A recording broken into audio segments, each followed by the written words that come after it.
on se retrouve pour la vraie première recette, si on peut dire ça comme ça, puisqu'aujourd'hui je vais vous proposer ma vraie première vidéo de cette chaîne, Marion fait la cuisine.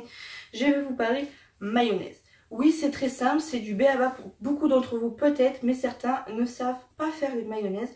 Et je considère que c'est un peu la base, puisque la mayonnaise va pouvoir vous aider à accompagner des crudités, un thon ou beaucoup de viande, des veau frites. Et il vaut mieux, je crois, faire sa mayonnaise que l'acheter déjà toute prête avec beaucoup de colorants et beaucoup de caca. Voilà. Donc, les ustensiles de base, j'en ai un qui fait la boutique à côté, c'est très compliqué de se concentrer. Les ingrédients de base, une cuillère à soupe, un couteau, un cul de poule, un autre plat ou un autre cul de poule. Un presse-ail, attention, ceci n'est pas obligatoire. Vous allez pouvoir couper votre ail aussi tout simplement au couteau et à l'aide de votre petit doigt. Voilà, donc si vous avez un presse-ail, ça facilite le travail, sinon ne vous inquiétez pas, ce n'est pas foutu pour vous. En sachant que vous n'êtes même pas obligé d'avoir de l'ail, vous allez comprendre. Et puis cette machine satanique qui s'appelle un fouet électrique. Vous pouvez très bien le faire au fouet à main. Attention, vous avez du coup beaucoup plus de chances de vous la foirer au fouet à main. Là, c'est pratiquement sûr, vous allez réussir. Vous avez besoin, après, en termes d'ingrédients, sel et poivre. Enfin, sel et poivre. Vous allez avoir besoin de moutarde douce, mi-forte, très forte, ce que vous voulez. Un œuf. De l'ail. Pour moi, je vais en utiliser là, mais vous allez voir que c'est pas obligé que ce soit forcément de l'ail. Un peu de vinaigre. Et l'huile, oui, parce que c'est la deuxième prise en fait.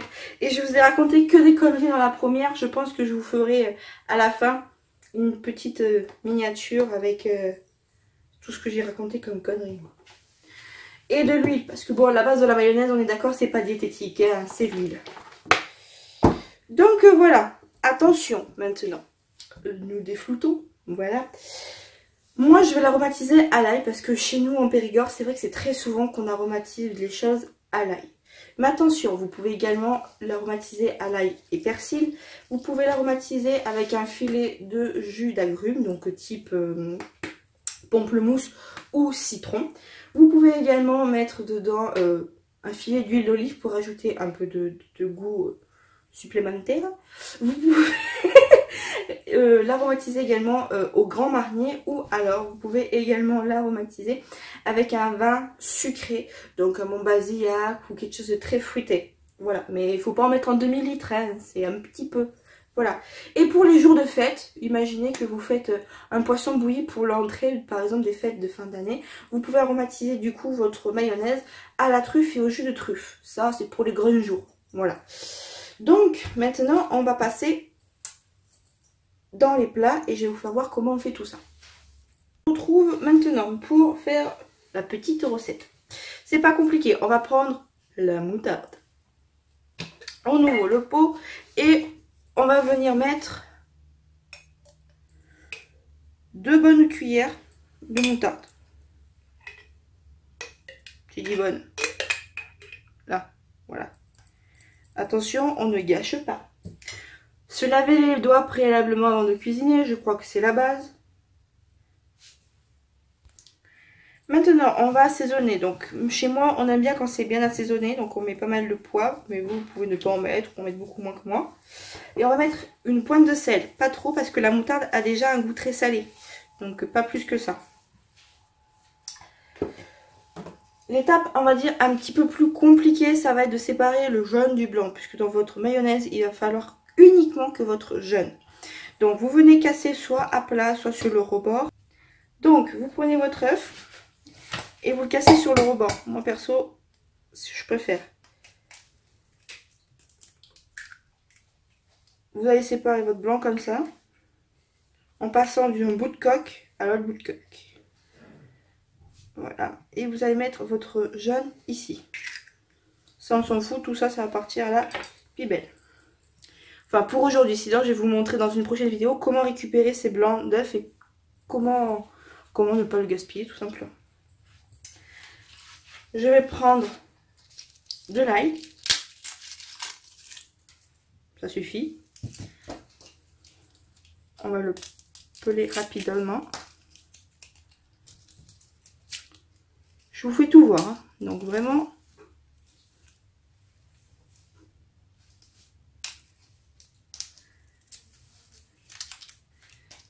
un œil. Après, vous allez prendre votre presse-paille. Ou le couper, ça dépendra. Mais moi j'ai le presse-paille, j'ai la chance d'en avoir un. Donc je vais presser mon ail. Le presser, en fait, il va développer plus ses saveurs. Et permettre d'avoir un plus gros...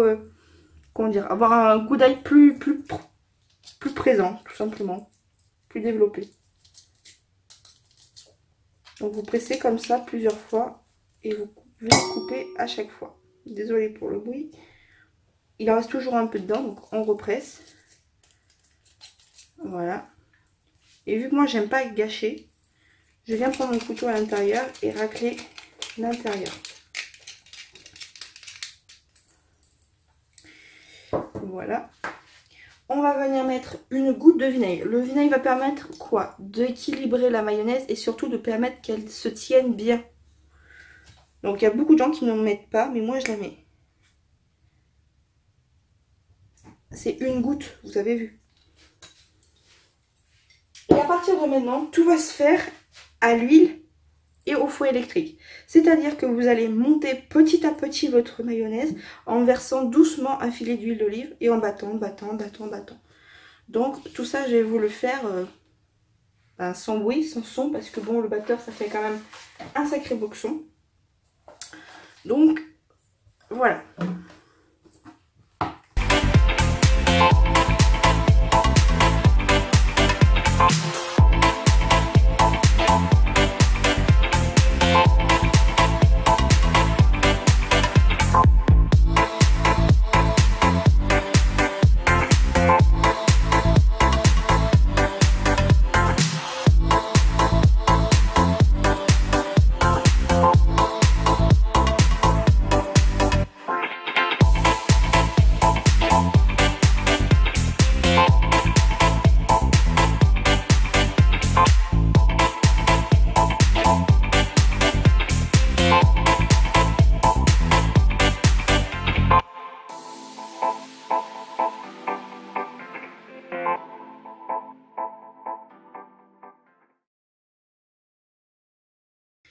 Donc, mayonnaise terminée.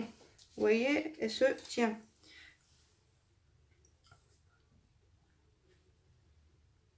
Bon, vous voyez, elle se tient. Donc, tout est bon. Pour la conserver, parce que là, il y en a une certaine quantité. Donc, si vous ne mangez pas tout, vous pouvez la conserver. Si vous avez un frigo qui fait extrêmement froid, vraiment bien froid, vous pouvez la garder jusqu'à 3 jours, 4 jours tout au plus. Mais vraiment tout au plus. Dans un bocal. Donc si vous avez une famille qui fait des conserves, tout simplement, si vous faites des conserves, des bocaux, vous avez ce genre de bocaux qui sont extrêmement bien pour conserver votre mayonnaise. Voilà, des bocaux, tout simplement. Si vous habitez dans une grande ville et que vous ne faites pas par contre de bocaux, c'est possible.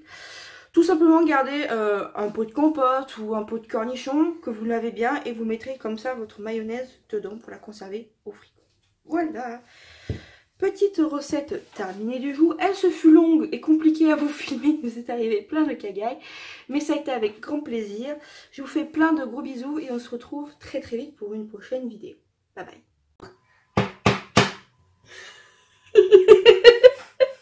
Il veut pas casser.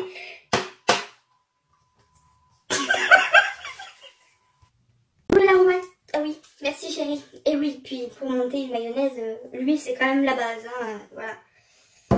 Mais ça me paraît tellement logique. Il est mort de rire. Comme un moscato, un moscatel, ça va pas, un moscatel ou...